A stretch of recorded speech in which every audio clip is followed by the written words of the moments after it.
तुम्हाला मित्र जोडायचे आहेत का? लोकांना प्रभावित करायचं आहे का? चला तर मग बघूया डेल कार्नेगी यांचं प्रभावी तंत्र. पहिलं, टीका करू नका, कौतुक करा. आपण नेहमी इतरांच्या चुका पटकन दाखवतो, पण त्यांचा दृष्टिकोन समजून घेण्याचा प्रयत्न करत नाही. त्यामुळे नाती तुटतात, भावना दुखावतात.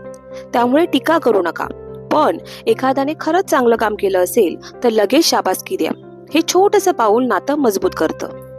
दुसरं, इतरांमध्ये खऱ्या अर्थाने रस दाखवा.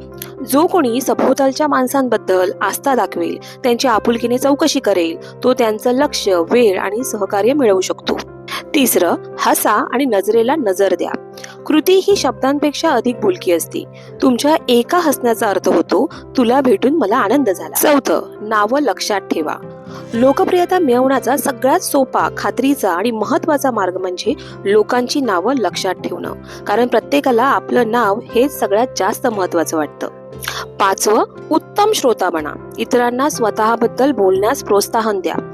उत्तम संभाषण कला साधायची असेल तर आधी उत्तम श्रोता व्हा.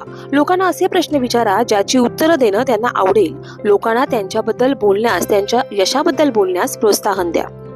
लोकांशी नाती मजबूत करायची असतील तर ही तत्त्व रोजच्या जीवनात नक्की वापरून बघा आणि तुमचा अनुभव कमेंटमध्ये सांगा.